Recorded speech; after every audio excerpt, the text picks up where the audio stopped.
The paralyzed millionaire adopted identical 6-year-old twin girls from poverty. He laughed when they said, "Get up and walk," until he felt his legs. Before we dive in, whether you're having your morning coffee or winding down for the night, you're exactly where you need to be. William Montgomery hated charity events. Yet here he was, at the annual Children's Hope Foundation Gala, trapped in his custom-designed wheelchair amidst Seattle's elite. At 45, Will had everything money could buy: a tech empire worth billions, a mansion overlooking Puget Sound, and absolutely no one to share it with. "Mr. Montgomery, so glad you could make it," Mrs. Eleanor Pierce, the foundation's director, approached with her practiced smile. At 63, she'd spent decades matching orphaned children with families. "Your donation this year is extraordinarily generous," she continued. Will nodded curtly. "Tax purposes," he lied. He wouldn't admit that beneath his carefully cultivated cynicism, something in him still hoped to make a difference. Born with complete paralysis below the waist, Will had never taken a single step. His parents had exhausted their resources seeking treatments before they died in a car accident when he was 19. Alone and angry, he channeled his brilliant mind into creating adaptive technologies, building Montgomery Solutions into a billion-dollar company. "There's someone I'd like you to meet," Mrs. Pierce said, gesturing toward the children's area. "I'm not interested in meeting anyone," Will replied, but she was already walking away. Will sighed and maneuvered his wheelchair through the crowd. He stopped at the edge of the children's play area, observing from a distance. Most of the children were engaged in various activities, except for two small figures sitting quietly in the corner. Identical twin girls, he realized. About 6 years old, with dark curly hair and unusual amber eyes. Unlike the other children in their donated party clothes, these two wore mismatched too large sweaters over faded dresses. They weren't playing or talking, just watching. When their eyes met his, Will felt an uncomfortable jolt of recognition. The twins whispered to each other, then stood in perfect synchronization and walked directly toward him. "Mr. Montgomery," said Mrs. Pierce, reappearing, "I'd like you to meet Emma and Olivia." The twins stopped before his wheelchair, studying him with unnerving intensity. "Hello," he said awkwardly. "You're in pain," one twin said. "Not just your legs," added the other. "Your heart hurts worse." Will's mouth went dry. "Excuse me?" The girls exchanged glances, then the slightly more outspoken one, Emma, he would later learn, leaned forward and whispered, "We can help you." Something in her voice, in both their steady gazes, sent a chill down Will's spine, even in the parts of his body he'd never felt. "What did you say?" he demanded, but Mrs. Pierce was already ushering the girls away, apologizing for their behavior. "They've been through so much," she explained. "Their mother died 3 years ago. No father in the picture. They've been in 7 foster homes since then. No one keeps them long." Will couldn't tear his eyes away from the twins, who continued to watch him from across the room. "Why not?" he found himself asking. Mrs. Pierce hesitated. "People find them unsettling. They say things, know things they shouldn't." Will Montgomery left the gala earlier than planned that night, but he couldn't leave behind the memory of those amber eyes that seemed to see straight through him.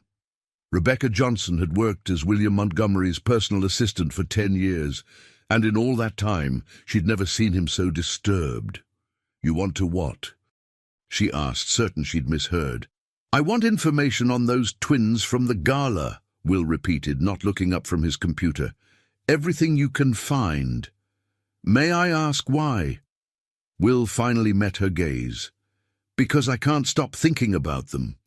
3 days had passed since the Children's Hope Foundation event, and Will had barely slept. Those little girls with their haunting eyes and impossible perception had lodged themselves in his mind. "Tell me what happened," Rebecca said gently. Will hesitated. At 38, Rebecca was the closest thing to a friend he had, besides his business partner Thomas. She'd been with him through medical crises, business triumphs, and countless bitter days. "They said they could help me," he finally admitted. "As if they knew everything." Rebecca's expression softened. "Will, they're just children." "I know that," he snapped. "Just get me the information." While Rebecca made calls, Will wheeled himself to the floor-to-ceiling windows, overlooking the Sound. The grey November sky matched his mood. He thought about his childhood, the doctors, the treatments, the pitying looks. His parents had loved him fiercely, but they couldn't protect him from the world's cruelty or his body's limitations. By age 10, he'd stopped believing in miracles. By 15, he'd stopped believing in anything at all. Rebecca's voice pulled him from his memories. "I have some information," she said. "It's unusual." The twins' story was tragic but straightforward. Their mother, Sarah Collins, had died of pneumonia when they were 3. With no known relatives, they entered the foster system. What wasn't straightforward was their pattern of placement. 7 homes in 3 years, Rebecca read. Each family reported the same issues, the girls speaking in unison, knowing things they couldn't possibly know, waking simultaneously from identical nightmares. Will's pulse quickened.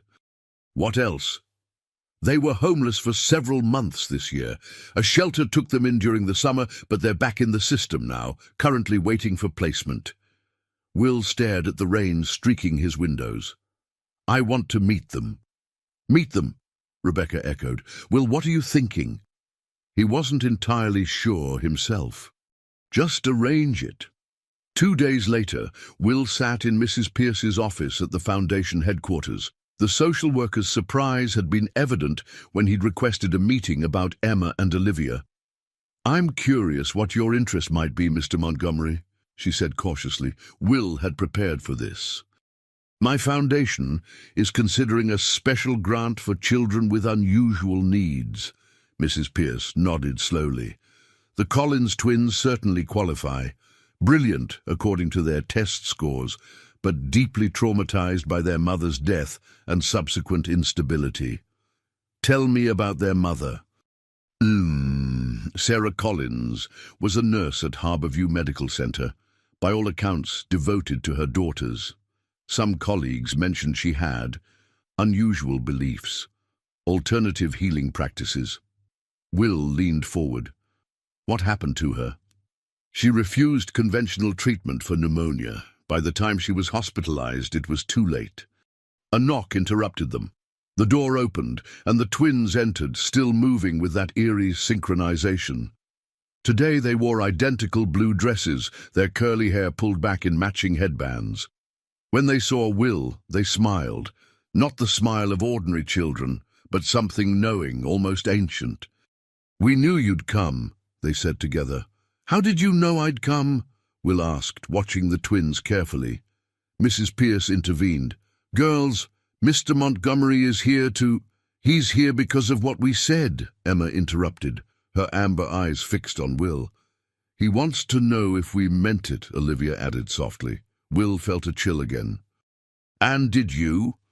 The twins exchanged one of their looks, silent communication that seemed to transcend normal understanding. "We see things others don't," Emma explained. "Energy," Olivia clarified. "Light and darkness in people." "That's enough, girls," Mrs. Pierce said firmly. "Why don't you show Mr. Montgomery your drawings while I get some paperwork?" After she left, Will studied the twins more carefully. Despite their identical appearance, he was beginning to notice subtle differences. Emma held herself with more confidence, while Olivia's gaze seemed more contemplative. "Your mother was a nurse," Will said. "She was a healer," Emma corrected. "Not the kind with medicines," Olivia added. "She helped people feel better by fixing their energy," Emma continued. "She taught us how to see it." Will's scientific mind rebelled against such concepts, yet something deeper in him responded. "And you think you can help me?" "We know we can," they answered in unison. No one has been able to help me in 45 years, Will said bitterly. I've seen the best specialists in the world. They only look at your body, Emma said. Not your spirit, Olivia finished. Will was spared having to respond when Mrs. Pierce returned with a file.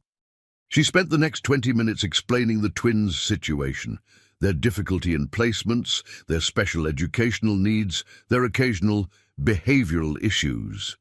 They need stability, she emphasized, a permanent home. Will found himself saying, what would it take for someone to foster them? Mrs. Pierce's eyebrows shot up. Are you suggesting... Hypothetically, Will added quickly. As Mrs. Pierce outlined the process, Will noticed the twins had begun drawing.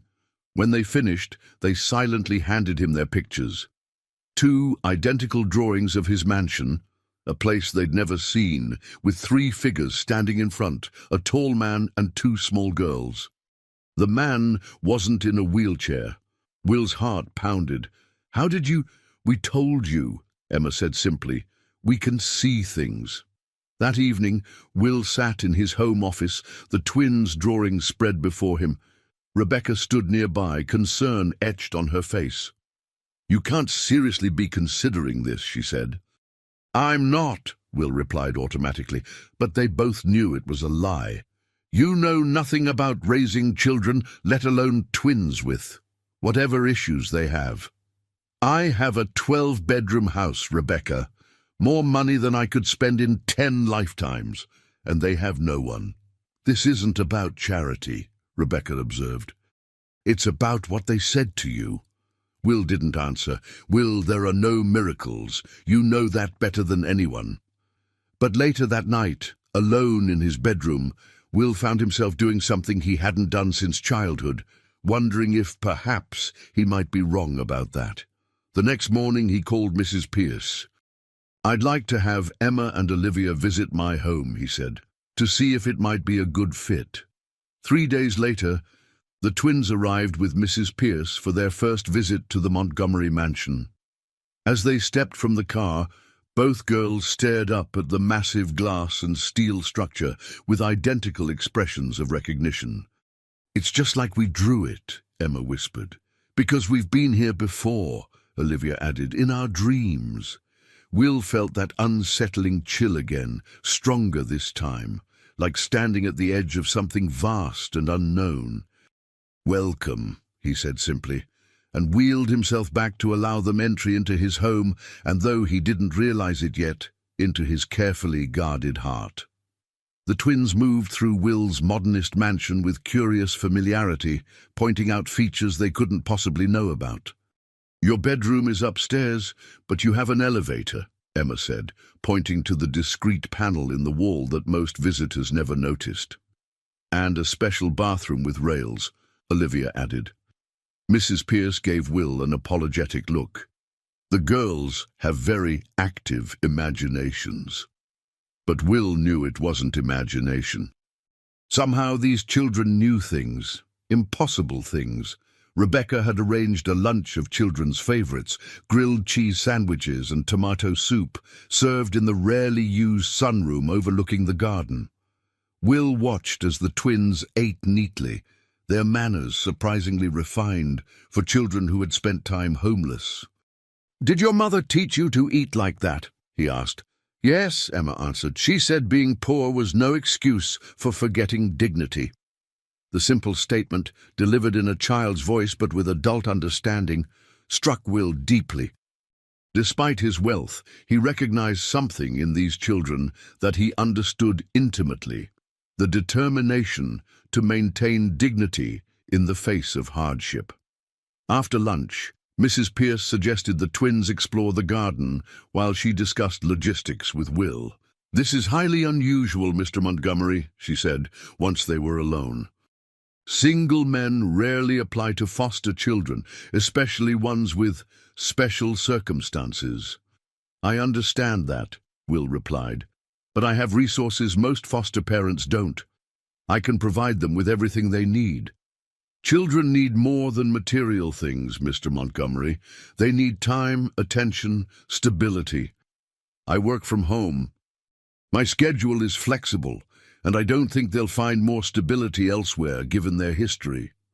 Mrs. Pierce studied him. Why these particular children? There are many in need. Will considered lying, then decided on a partial truth. I see myself in them. Different. Misunderstood. Through the window, they watched as the twins explored the garden, occasionally stopping to whisper to each other. They communicate in ways even experts don't understand, Mrs. Pierce said. Twin language, they call it, but it's more than that. They share dreams, thoughts, even physical sensations. One gets hurt, the other feels it. That night, after the twins and Mrs. Pierce had left with arrangements for a longer visit the following weekend, Will found himself researching twin phenomena. The scientific literature acknowledged unusual connections between identical twins, but offered little explanation. He was deep in his research when Rebecca brought him tea. "How did it go?" she asked. "Better than expected," Will admitted. "They're extraordinary children." Rebecca sat across from him. "Will, I need to ask you something.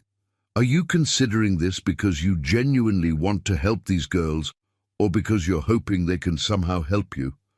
The question stung with its accuracy. Can't it be both? Not if you're setting yourself up for disappointment. Whatever these girls think they can do. "I know," Will interrupted. "There are no miracles."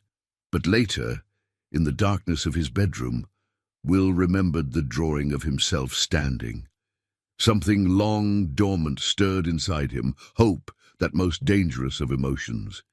The weekend visit came quickly. Mrs. Pierce dropped the twins off with small suitcases containing their meager possessions. "We've never had our own room before," Emma said.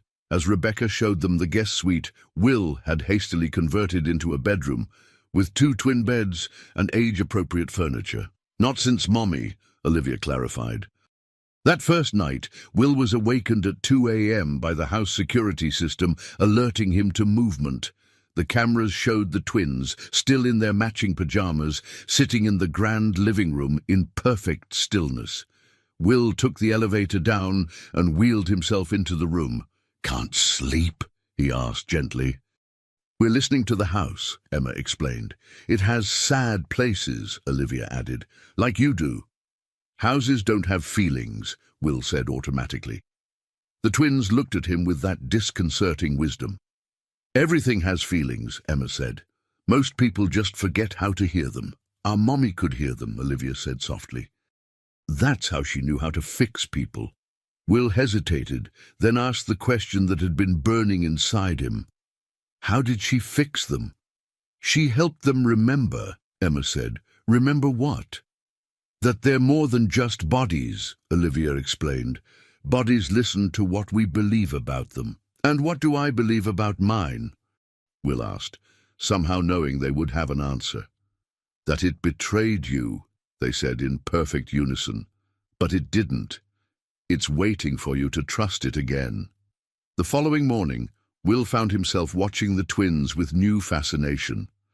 They moved through his home with a grace that belied their age and background, occasionally stopping to touch a wall or object with thoughtful expressions. "What are they doing?" Rebecca whispered as they observed the girls from the kitchen doorway. "They say they're listening to the house," Will replied. Rebecca gave him a concerned look. "Will, I know you're captivated by them, but children need normalcy, structure."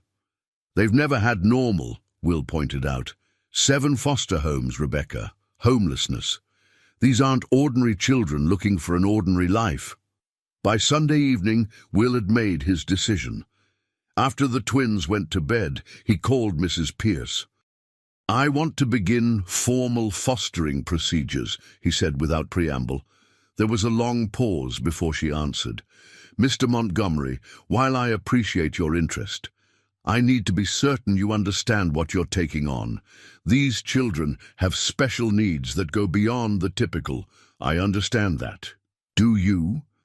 Because it would be devastating for them to form an attachment only to be returned to the system again." Will's voice hardened. "I don't give up on things, Mrs. Pierce. Very well. I'll start the paperwork tomorrow. In the meantime, we'll need to arrange a series of home visits and evaluations. Will had expected this and was prepared. His resources could expedite the process, but even he couldn't bypass all the requirements. Still, by the following weekend, the twins had moved in on a provisional basis while the formal fostering process continued. Dr. Marcus Chen arrived Monday morning for Will's regular checkup. At 52, Dr. Chen had been treating Will for over 15 years and had become more friend than physician. "So, the rumors are true," he said after Will explained the situation. "William Montgomery is becoming a father." "Foster father," Will corrected. "Temporarily." Dr. Chen smiled knowingly as he checked Will's vital signs. "Where are they now?" "With Rebecca in the garden. She's trying to establish a routine." As if summoned by their discussion, the doors to Will's study opened, and the twins appeared. They stopped abruptly when they saw Dr. Chen. "Girls, this is Dr. Chen," Will introduced. "He's my doctor." The twins studied the physician with their unsettling gaze. "You're looking in the wrong places," Emma said finally. Dr. Chen blinked in surprise. "Excuse me? His spine isn't the problem," Olivia explained. "It never was." The doctor glanced at Will, who shrugged helplessly. "The girls have unusual perspectives," Will said. "I see," Dr. Chen replied diplomatically. "And what do you think is the problem, young ladies?" The twins exchanged their silent communication before Emma answered. "His energy is blocked, has been since he was born." "Energy?" Dr. Chen echoed. "Life force," Olivia clarified. "It can't flow properly." Will noticed Dr. Chen's scientific skepticism battling with his cultural background. As a first-generation Chinese-American, he'd grown up with concepts of qi and energy meridians alongside his Western medical training. "That's a very interesting theory," Dr. Chen said carefully. "It's not a theory," Emma replied with childlike certainty. "We can see it." Dr. Rebecca appeared in the doorway. "I'm so sorry, Will. They slipped away while I was on the phone." "It's fine," Will assured her. "Dr. Chen was just finishing up." After the doctor left, promising to return the following week, Will found himself alone with the twins in his study. "Why did you say those things to Dr. Chen?" he asked. "Because they're true," Emma said simply. "You've never walked because the energy can't flow through the blockage," Olivia added. Will felt a familiar anger rising, the same anger he'd felt toward every charlatan and well-meaning fool who had offered miracle cures throughout his life. "That's enough," he said sharply. "I've had every test, every treatment available. My condition is permanent, scientific fact." The twins were unfazed by his anger. "Science doesn't know everything," Emma said. "Your body wants to heal," Olivia added. "It's waiting for you." Will gripped his wheelchair arms until his knuckles whitened. "Stop it! Now!" For the first time, he saw hurt in their identical expressions. They nodded solemnly and turned to leave. That night, Will couldn't sleep. He kept thinking about their words, about his own harsh response. These were children who had lost everything: their mother, their home, their security. Whatever strange ideas they had were likely their way of making sense of an unpredictable world. Tomorrow, he decided, he would apologize and establish clearer boundaries. This arrangement could still work if he approached it rationally, but at 3 a.m. his bedroom door slowly opened. The twins stood in the doorway, illuminated by the dim nightlight. "We're sorry we made you angry," Emma said softly. "We just want to help," Olivia added. Will's irritation melted away. "Come in," he said, switching on his bedside lamp. "We should talk." The girls approached his bed, their expressions solemn. "I'm not angry," Will said gently, "but I need you to understand something. I've lived with this condition my entire life. I've accepted it." "No, you haven't," they said in unison. Before Will could respond, Emma stepped forward and placed her small hand on his. Our mommy said that sometimes people need to be ready before they can heal. Are you ready? Olivia asked. Will looked at these strange, wonderful children and felt something shift inside him. What would I need to do? The twins smiled. Real children smiles this time, full of hope. Just believe, Emma said. And let us help, Olivia added. Then, together, they spoke the words that would change everything. Rise and walk. Will couldn't help himself. He laughed. It's not that simple. It is, they insisted. Will opened his mouth to explain again about nerve damage and medical realities when suddenly he felt it. A tingling sensation in his toes, a feeling he had never experienced in his entire life. His laughter died abruptly. Oh my God, he whispered. What is it? Emma asked, noticing Will's shocked expression. Will could barely form words. My toes, he managed. I can feel them. The twins exchanged triumphant glances. It's starting, Olivia said softly. Will's scientific mind raced for explanations, phantom sensations, psychological suggestion, a random nerve misfire. Anything but what the twins were suggesting. This isn't possible, he insisted, even as the tingling sensation continued. Call Dr. Chen, Emma suggested. Now, Olivia added. With trembling hands, Will reached for his phone. Despite the hour, Dr. Chen answered on the third ring. Will, what's wrong? I need you to come over now. Are you having chest pains, breathing difficulties? No, Will said, his voice unsteady. I can feel my toes. Silence. Then, cautiously, Will, are you sure you're fully awake? Just come, please. While they waited for Dr. Chen, Will tried to stay calm. The sensation continued, unmistakable now. He could feel the weight of the blanket on his toes, could tell when Emma tentatively touched his foot. How? He asked the twins, who sat patiently beside his bed. How is this happening? We told you, Emma said. Your energy is starting to flow. But it's just beginning, Olivia cautioned. There's more to do. When Dr. Chen arrived 40 minutes later, his face reflected professional concern. He'd known Will long enough to respect his intelligence and self-awareness. The examination was thorough.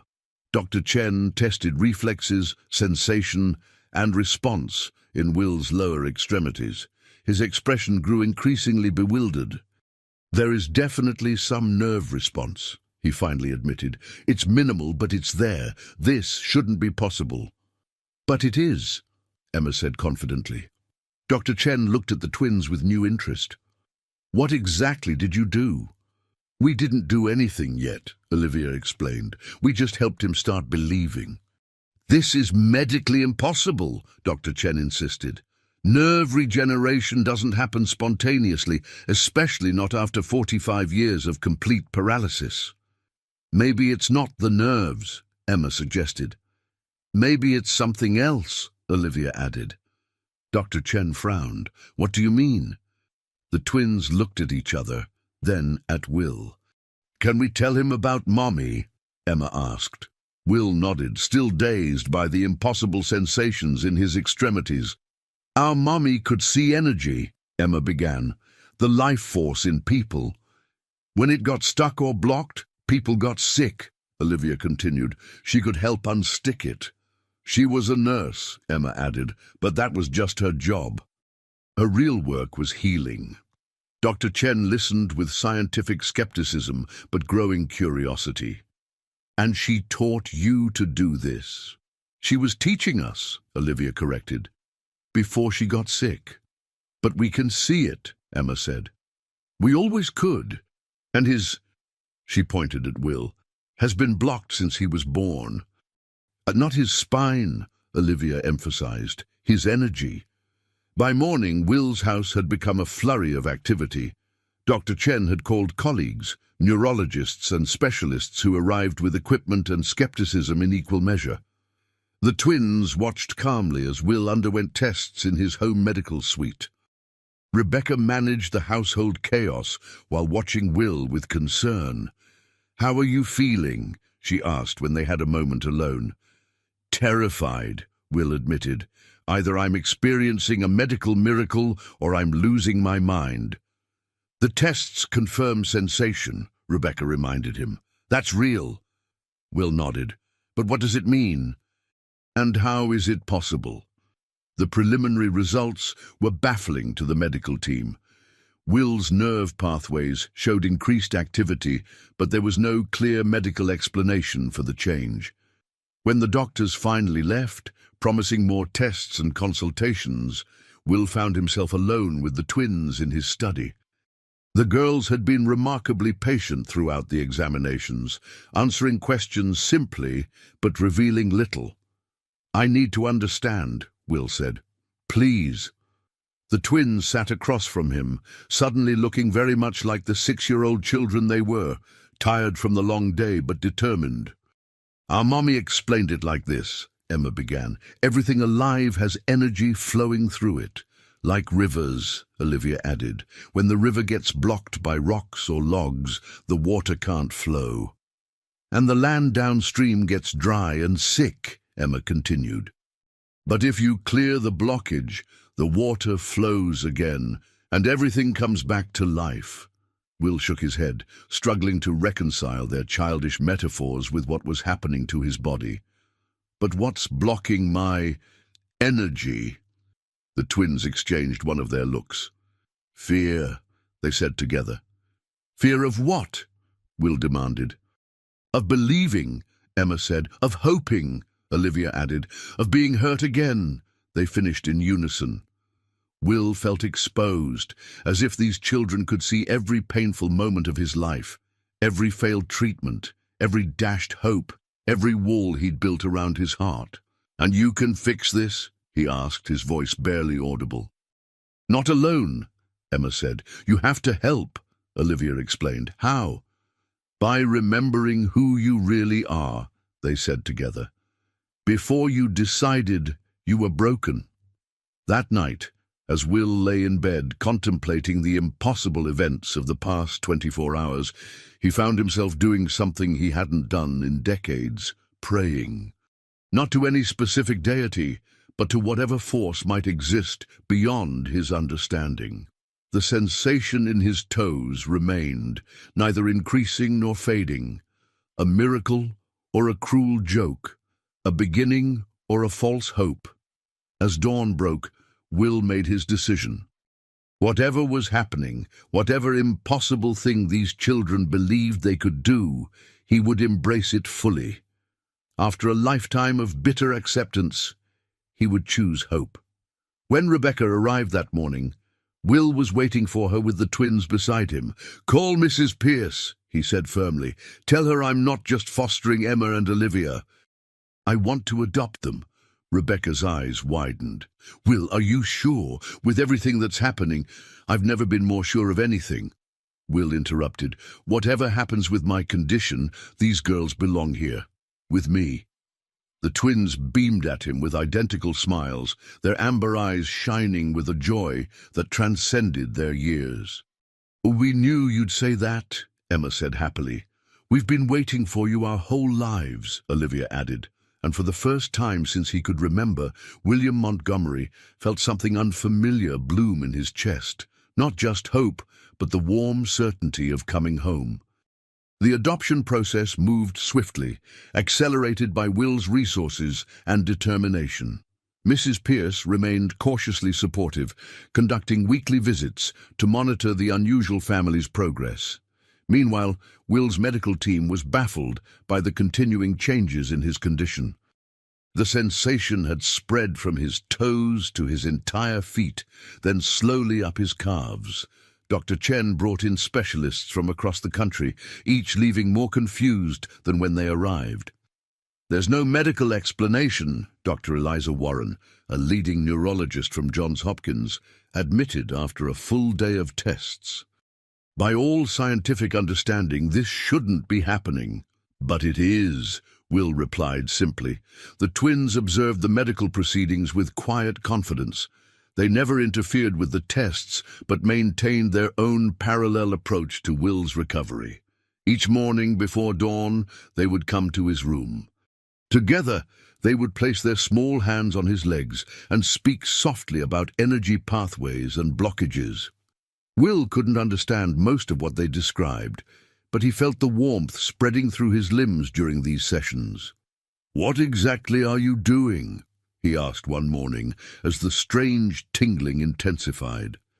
"Reminding your body who it really is," Emma explained. "How to be whole again," Olivia added. Will had stopped questioning their unusual way of speaking. Instead, he found himself leaning into their strange wisdom, absorbing their absolute certainty that healing was not just possible, but inevitable. 3 weeks after the twins' arrival, Will experienced something extraordinary. During their morning session, Emma asked him to try moving his right leg. "I can't," Will said automatically. "Don't think about how," Olivia instructed. "Just remember." "Remember what?" "How it feels to move," they said together. Will closed his eyes. Though he'd never walked, he'd spent countless hours imagining what it would be like, visualizing the neural pathways, connecting intention to movement. He focused on his right leg, picturing the muscles contracting, the knee bending. For a moment, nothing happened. Then, "Oh my God," Rebecca gasped from the doorway. Will opened his eyes. His right knee had lifted slightly, barely an inch, but unmistakably, impossibly, he had moved his leg. The twins beamed with identical expressions of delight. "You remembered," Emma said happily. Tears streamed down Will's face as he stared at his leg, a lifetime of immobility shattered by this tiny movement. "How?" he whispered. "Your body always knew how," Olivia explained. "It just forgot because you told it couldn't." Rebecca approached cautiously, as if any sudden movement might break the spell. "I'm calling Dr. Chen," she said, her voice unsteady.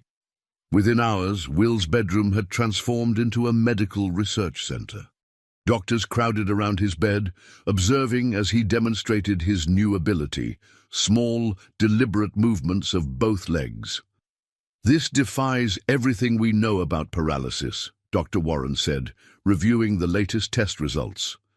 "Your neural pathways are regenerating. It's unprecedented." Through it all, the twins watched calmly, occasionally exchanging their private smiles, when a doctor proposed some complicated explanation for what was happening. That evening, after the medical team finally departed, promising to return with more equipment, Will found himself alone with the twins in the garden room. Rebecca had arranged a small celebration dinner, Will's favorite foods, sparkling cider for the girls, and a bottle of champagne he hadn't touched. "I don't understand how you're doing this," Will said quietly. "We're not," Emma replied. "You are." "We're just helping you remember how to be whole," Olivia added. Will studied these extraordinary children who had appeared in his life like angels. Or perhaps, he sometimes thought, like something even more ancient and powerful. "Your mother," he began carefully. "Could she heal anyone?" The twins exchanged a look. "Not everyone was ready," Emma explained. "Some people held too tightly to being sick," Olivia added. "It became who they were," they finished together. Will nodded, understanding exactly what they meant. His paralysis had defined him for so long, shaped his identity, his business, his relationships. To let it go meant becoming someone new, someone unknown. "I'm ready," he said firmly. "Whatever it takes, I'm ready." The twins smiled, but there was something in their expression, a shadow of something they weren't telling him. "There's more, isn't there?" Will asked. "Something you're not saying." Their amber eyes met his with that disconcerting wisdom. "Yes," they admitted together. "Tell me." Emma reached for her sister's hand before answering. "Healing takes energy." "Our energy," Olivia clarified. "What does that mean?" Will asked, suddenly concerned. "It means there's a price," they said together. "Always." Before Will could press further, Rebecca returned with dessert. The conversation shifted, but Will couldn't stop thinking about their words. A price. What exactly were these children giving up to help him? That night, Will dreamed of walking through his garden, the twins skipping ahead of him in the sunshine. He could feel the grass beneath his feet, the muscles in his legs working in perfect harmony. When he woke, the sensation lingered, not just in his mind, but in his body. Filled with new determination, Will reached for the physical therapy equipment Dr. Chen had left. For the first time in his life, he began to exercise his legs independently without medical assistance. By the time the twins arrived for their morning session, Will was drenched in sweat, but exhilarated. "I can feel everything," he told them excitedly. "It's getting stronger." The twins nodded, but Will noticed dark circles under their eyes that hadn't been there before. They seemed paler, their boundless energy slightly diminished. "Are you feeling okay?" he asked, suddenly remembering their cryptic words from the night before. "We're fine," Emma assured him. "Just a little tired," Olivia added. But as they placed their hands on his legs and began their mysterious work, Will couldn't shake the feeling that something important was happening beneath the surface. Something the twins weren't telling him. Something that might change everything. News of Will's improving condition spread quickly through medical circles. What had begun as a professional courtesy, doctors discreetly consulting on an unusual case, soon erupted into a full-blown scientific controversy. Medical journals requested interviews, research institutions offered funding for studies, and television producers called daily, seeking exclusive rights to what they were already calling the Montgomery Miracle. Will refused them all. He had two priorities: protecting the twins from scrutiny and continuing his rapidly progressing recovery. By the 6th week, Will could not only move his legs, but was beginning to build strength in his atrophied muscles. Dr. Chen supervised daily physical therapy, documenting every inexplicable improvement. "The adoption hearing is next week," Rebecca reminded Will as she helped him with his exercises one morning. "Are you sure you want to proceed with all this going on?" "More sure than ever," Will replied, concentrating on bending his knee against resistance bands. "Emma and Olivia are my daughters now, regardless of what happens with my condition." Rebecca nodded, but her expression remained concerned. Mrs. Pierce called.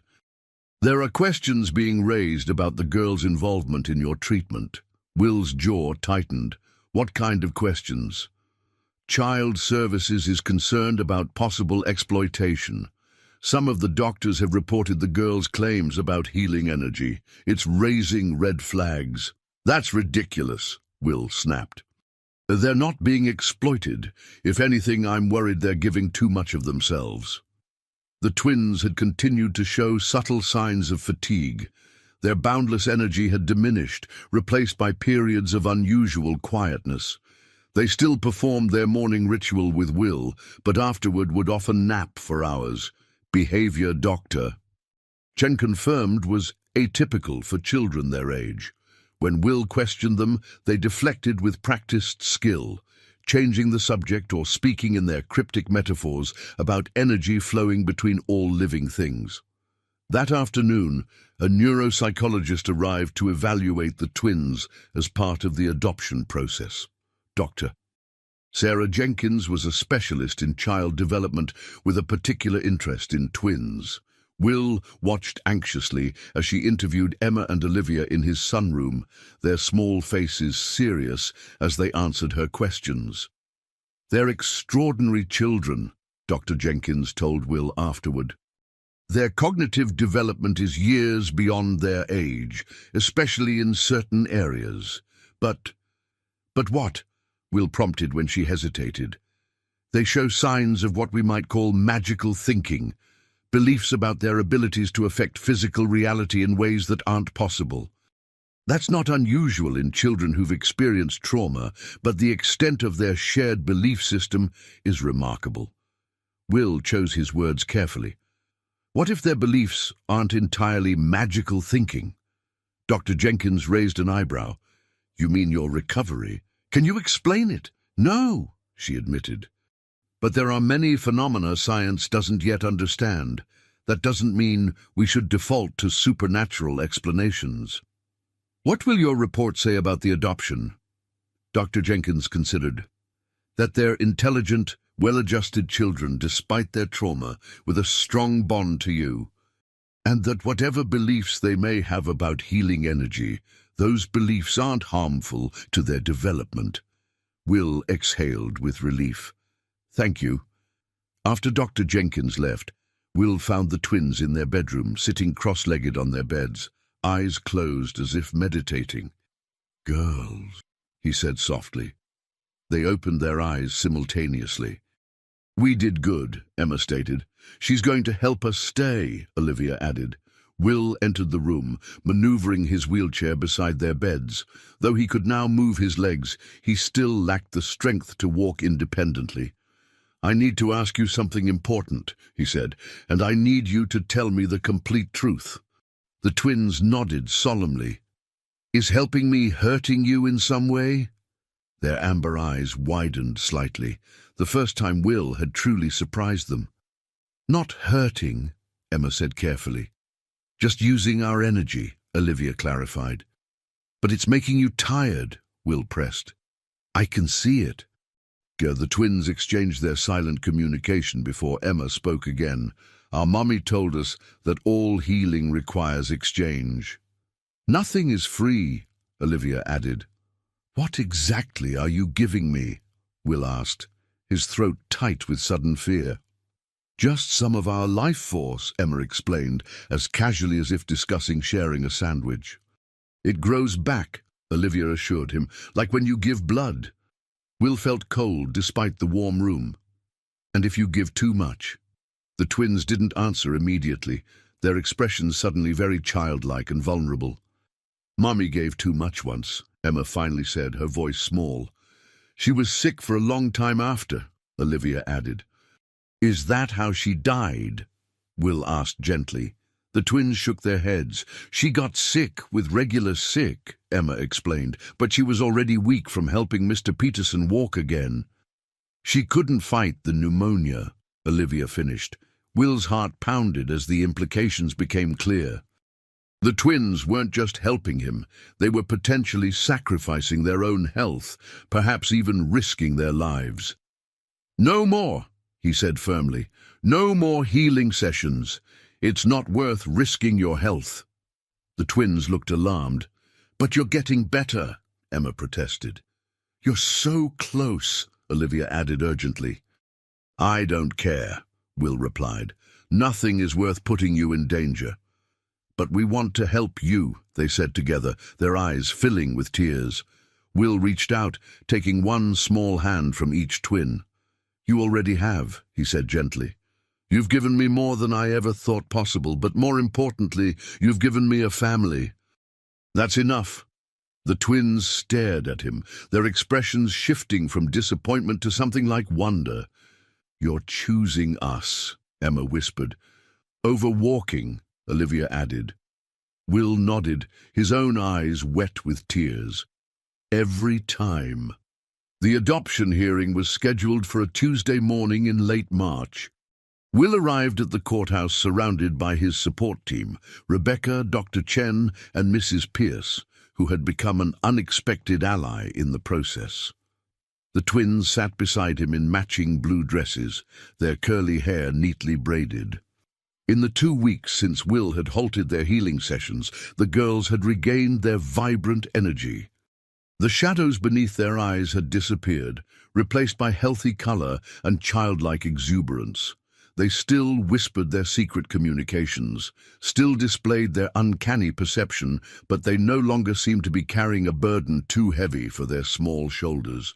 Will's progress had slowed, but not stopped.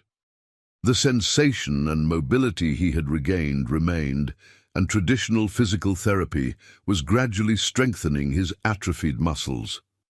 Dr. Chen had compiled a comprehensive medical file documenting the unprecedented recovery. though he was careful to avoid speculating about causes in his official reports.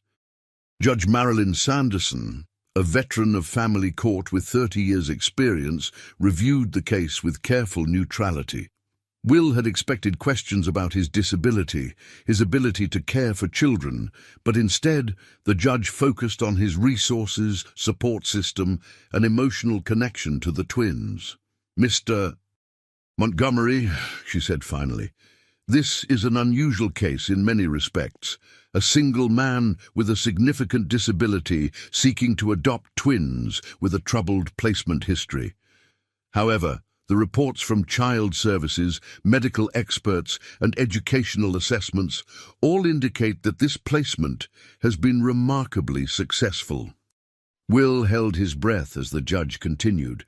"The stability, resources, and genuine affection you provide these children meets and exceeds our standards for adoption. Unless there are objections from any party present, I am prepared to approve this adoption."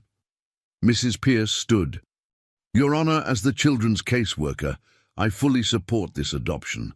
In my 22 years of service, I have rarely seen children thrive so quickly in a new placement."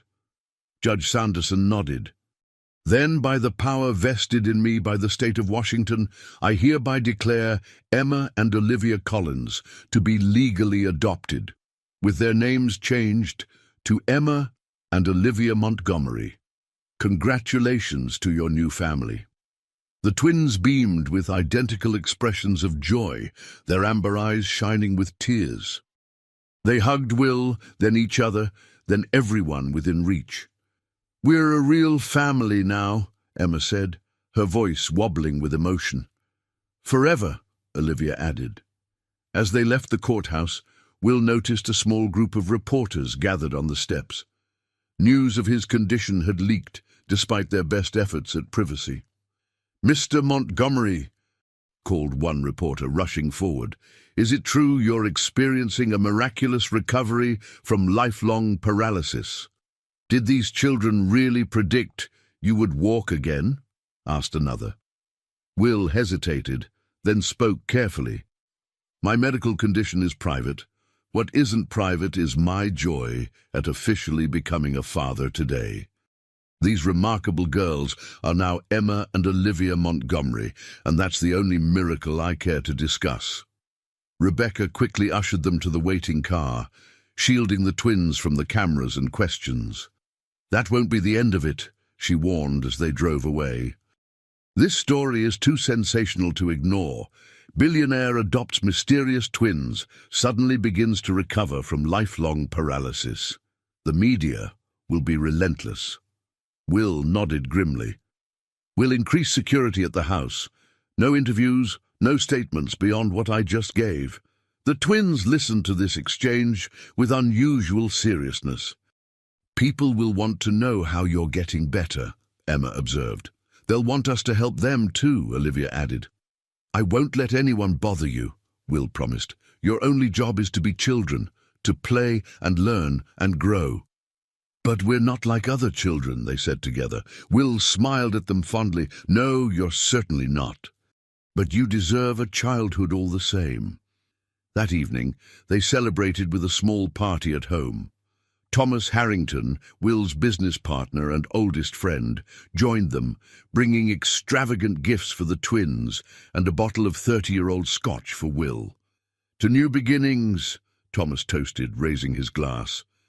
At 50, he had witnessed Will's entire business journey, from struggling start-up to tech empire, and to the two newest Montgomerys.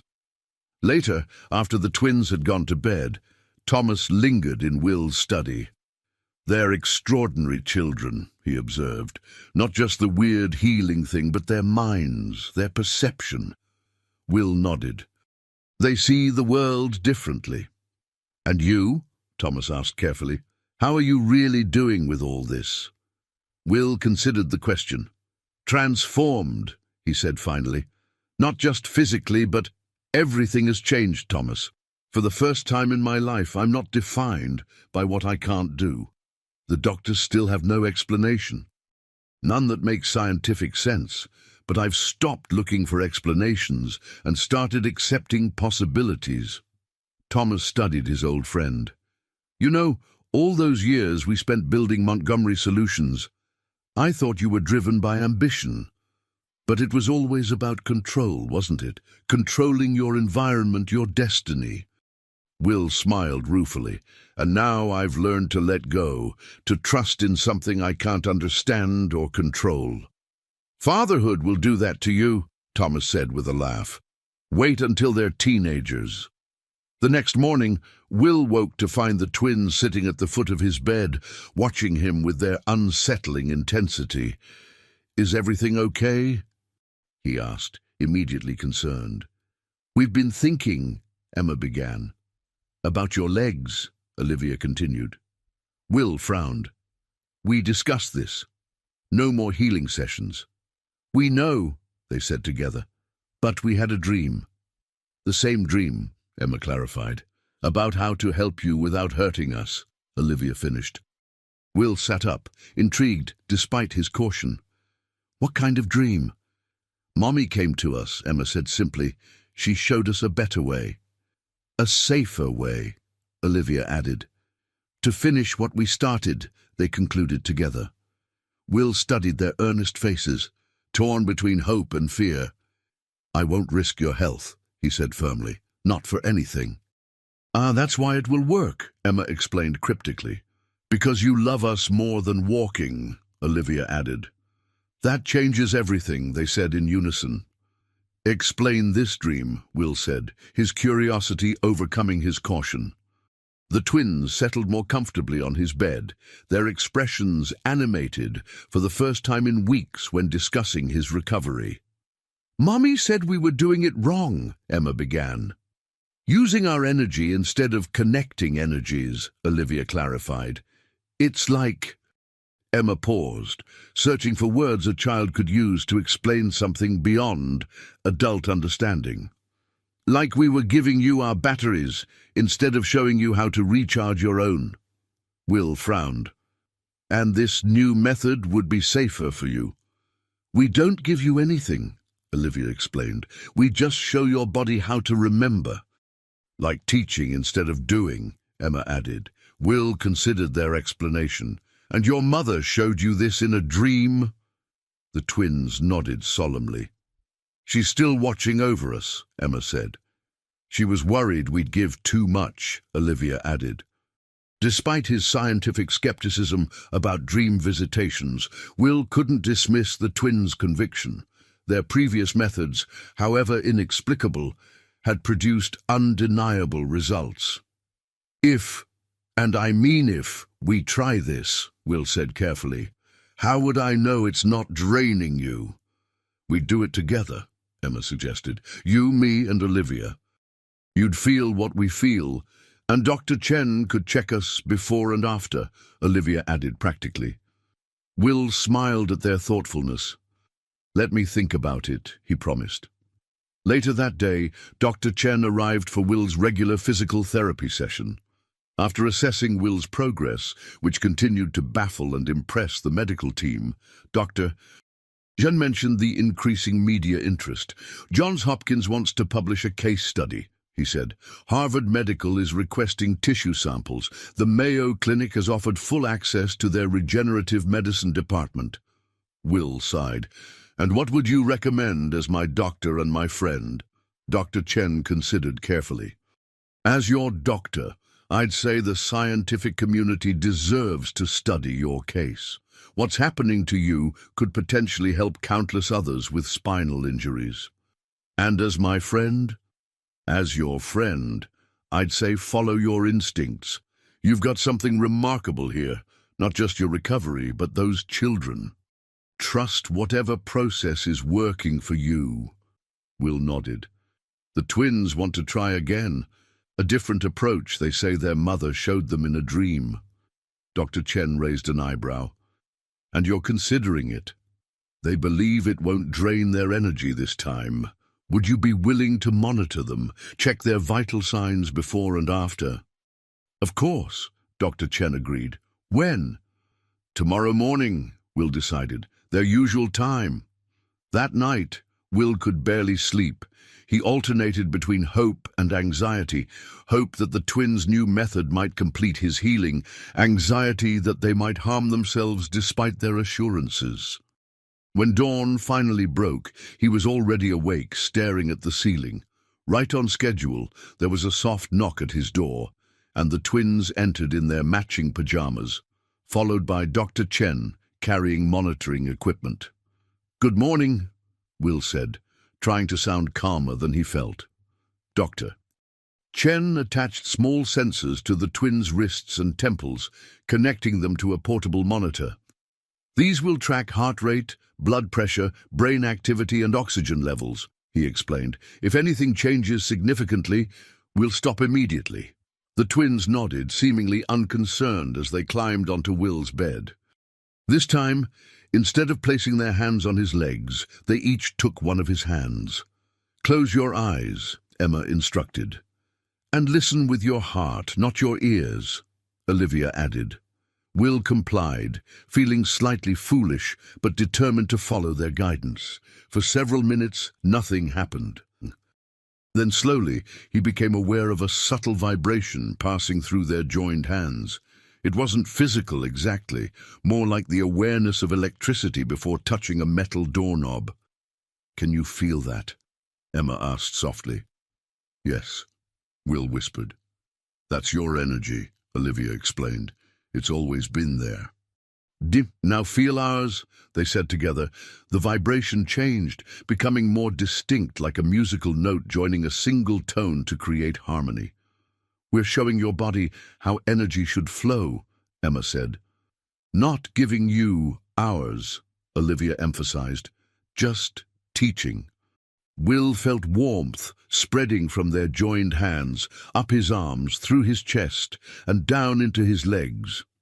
Unlike their previous sessions, this didn't feel like something entering him from outside, but rather like something within him awakening, remembering.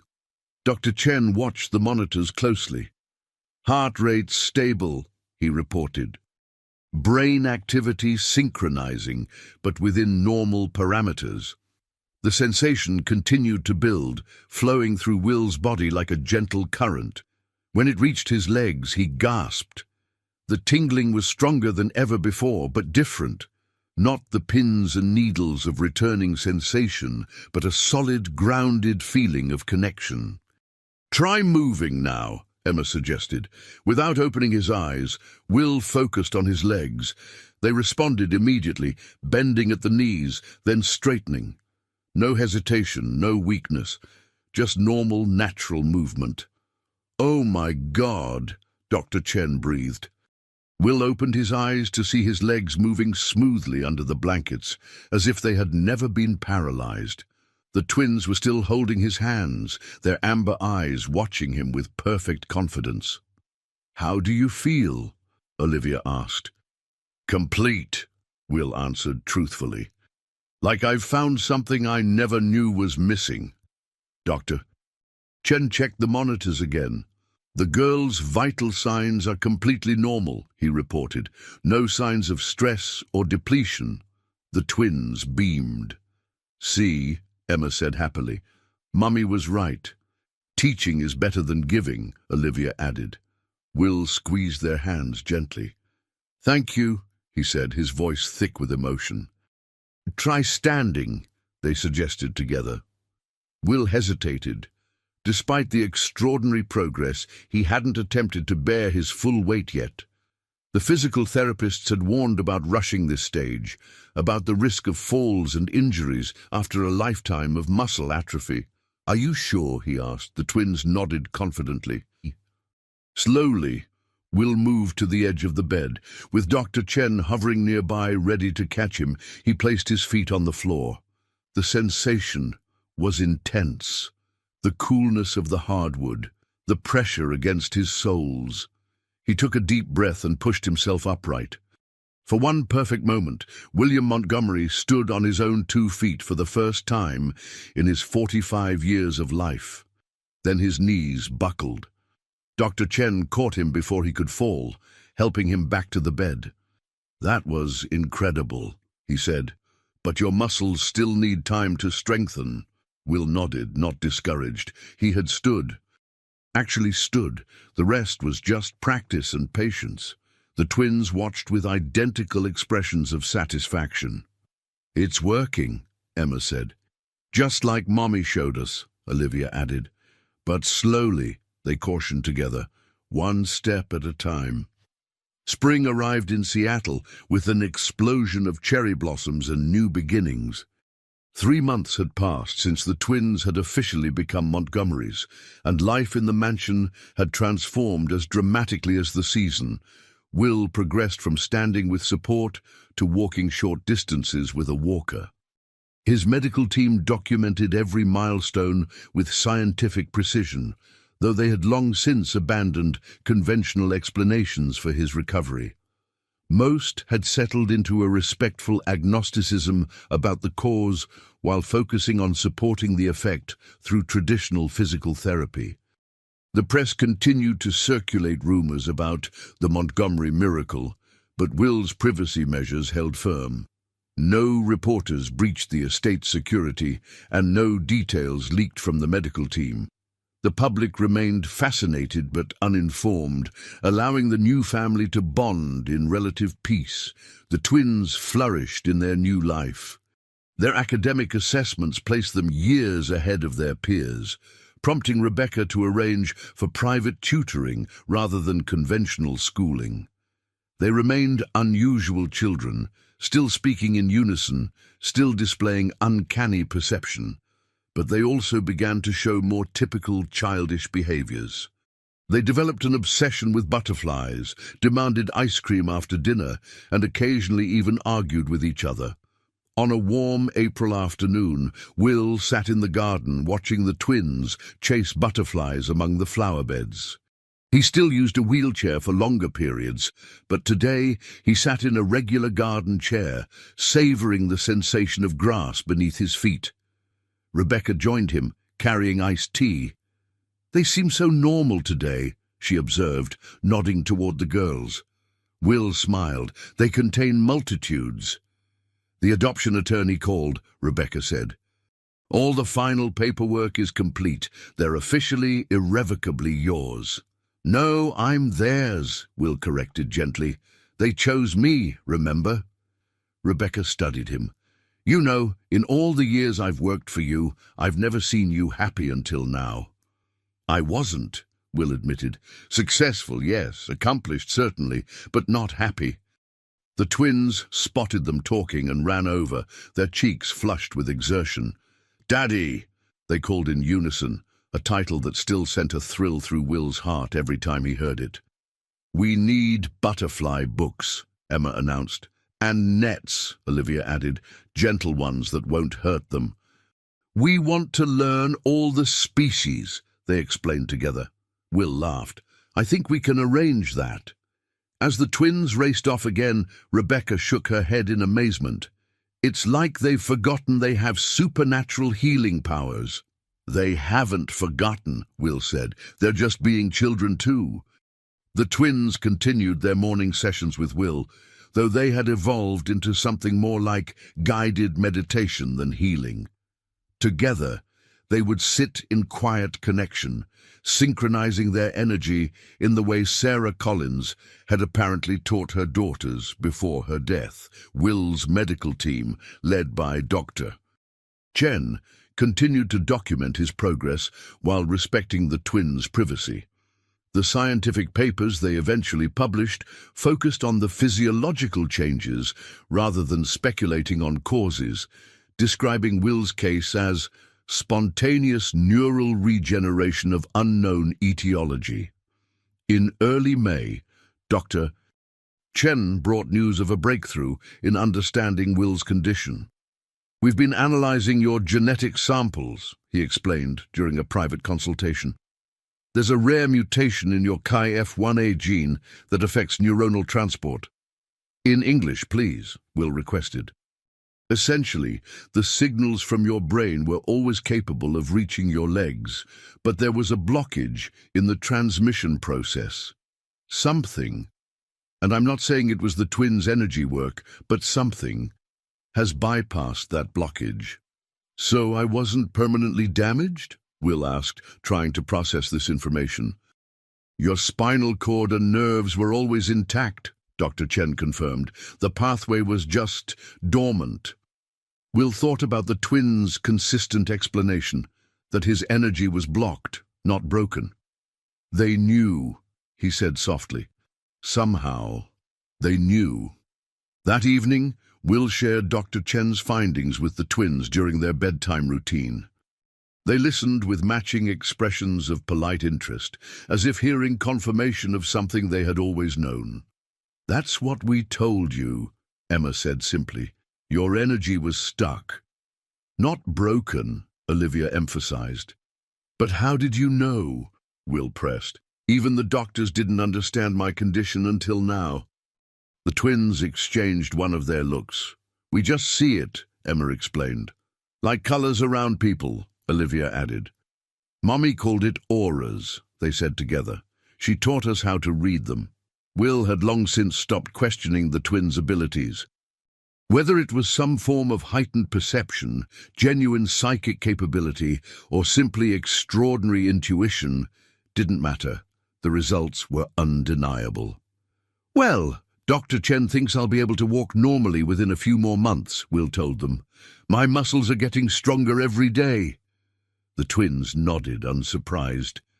We know, Emma said confidently. We've always known, Olivia added. As he tucked them into their beds, Will was struck again by the extraordinary journey that had brought them together. From a chance meeting at a charity gala to becoming a family, it seemed both miraculous and somehow predestined.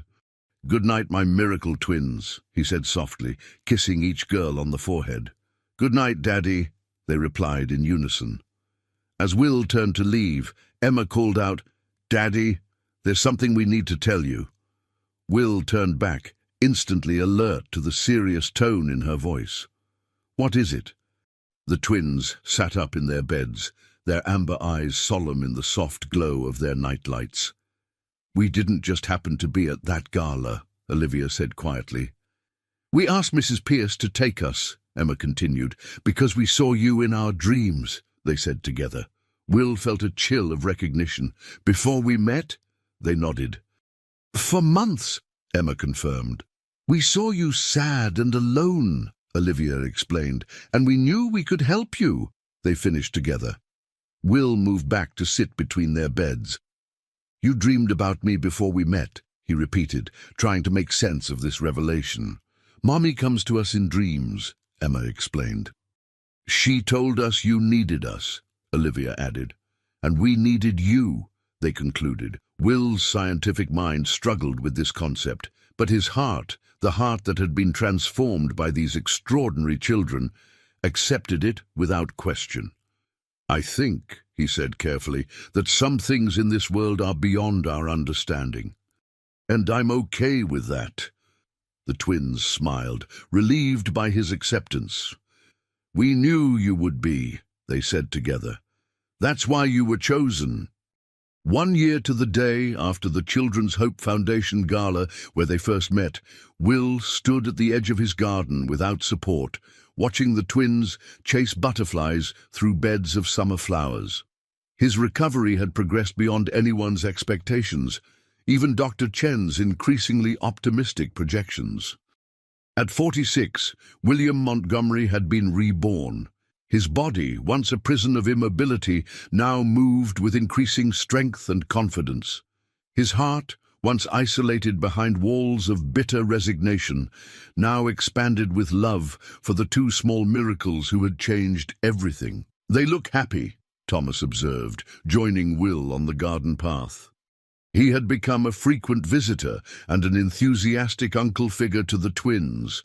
They are happy, Will confirmed. We all are.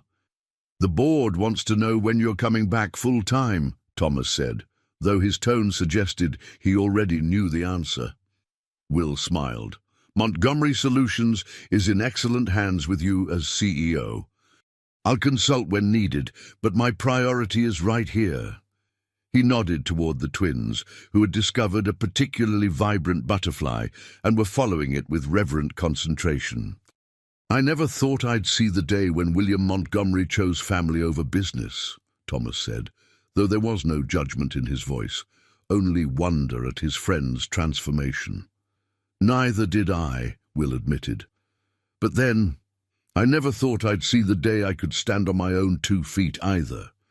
As if sensing they were being discussed, the twins abandoned their butterfly pursuit and ran toward Will and Thomas. At 7 now, they had grown taller, their amber eyes as striking as ever in their sun-browned faces. "Daddy!" they called. "Can we show Uncle Thomas our new trick?" Will laughed.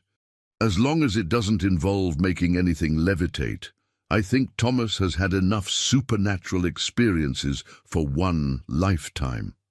The twins giggled, a wonderfully ordinary sound from such extraordinary children. "No levitation today," Emma promised. "Just butterflies," Olivia added. They demonstrated how they could stand perfectly still, with their arms outstretched, waiting patiently until butterflies landed on their fingers. Their synchronization remained perfect, their movements mirror images of each other. "Remarkable," Thomas murmured. "Are they always still so?" "Connected," Will supplied. "Yes. The doctors say they've never seen twins with such heightened synchronicity. They share dreams, finish each other's thoughts, feel each other's pain." "And the healing ability?" Will shrugged. "They don't talk about it much anymore. It's just part of who they are, like their eye color or their love of butterflies." The truth was more complex. The twins still performed their morning ritual with Will, though it had evolved into something more like spiritual practice than healing session. Sometimes Will caught them watching other people with their intense, evaluating gaze. The gardener with arthritis, a delivery person with a limp, even Dr. Chen when he mentioned his migraines. But they never approached anyone else, never offered their gift beyond their family circle. "Will they ever use their ability to help others?" Thomas asked, as if reading Will's thoughts. "That will be their choice when they're older," Will replied.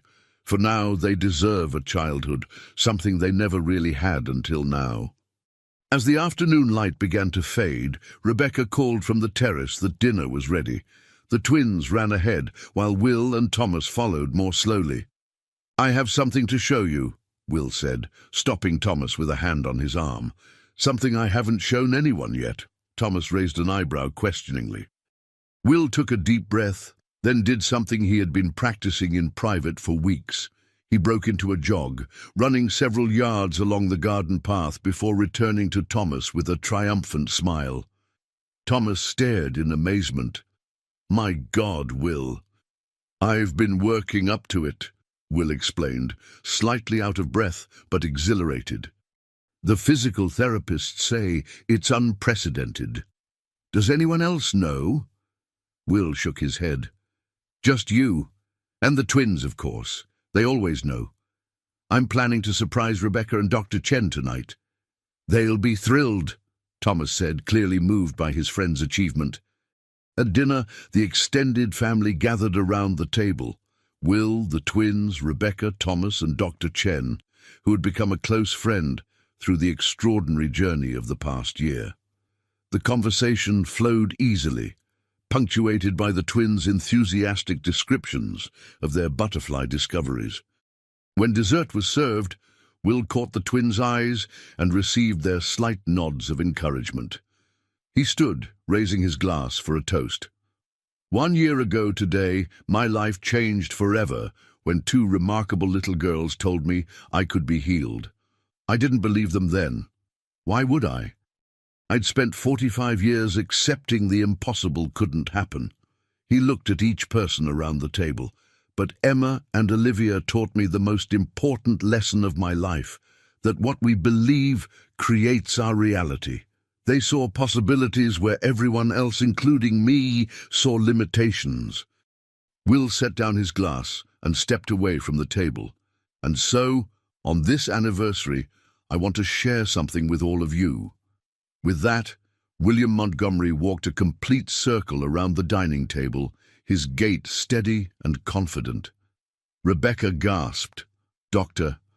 Jen watched with professional satisfaction mixed with personal joy, and Thomas beamed with pride. The twins simply smiled their knowing smiles, holding hands as they watched their father demonstrate the miracle they had always seen as inevitable. When Will returned to his place, there wasn't a dry eye at the table.